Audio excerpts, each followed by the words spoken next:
В селе Сюльдюкар Мирнинского района открыли новый спортзал. На его постройку было потрачено 25 миллионов рублей. На торжественном открытии были наши корреспонденты.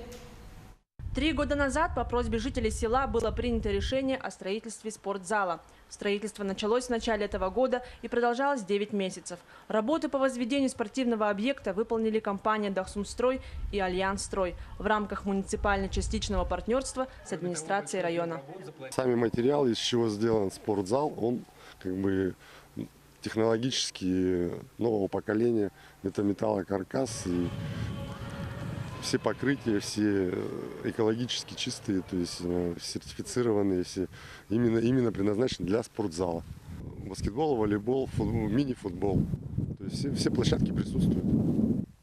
Для населения не более 200 человек открытие спортзала на 1200 квадратных метров действительно знаменательное событие.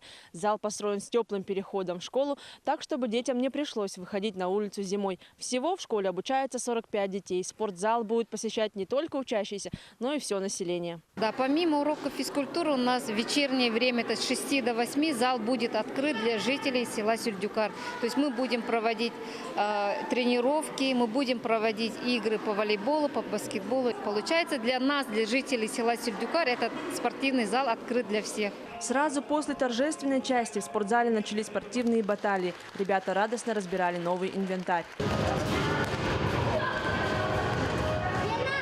Раньше мы занимались в актовом зале. Там вообще практически нельзя играть. Мы просто бегали и все. А сейчас, благодаря спортивному залу, девочки будут заниматься волейболом, мальчики с радостью будут тренироваться, заниматься хапсагаем, вольной борьбой, масс-рестлингом. Вольная борьба. Уже 4 года занимаюсь, а так, сопровождали спортзал, пока построен. Сейчас буду заниматься. И я не потеряю свою физическую форму. В ближайшее время администрация района планирует построить у школы спортивную площадку и поставить новым объектом ограждения. Марфелина Алексеева, Вадим Ларионов, Мирнинский район.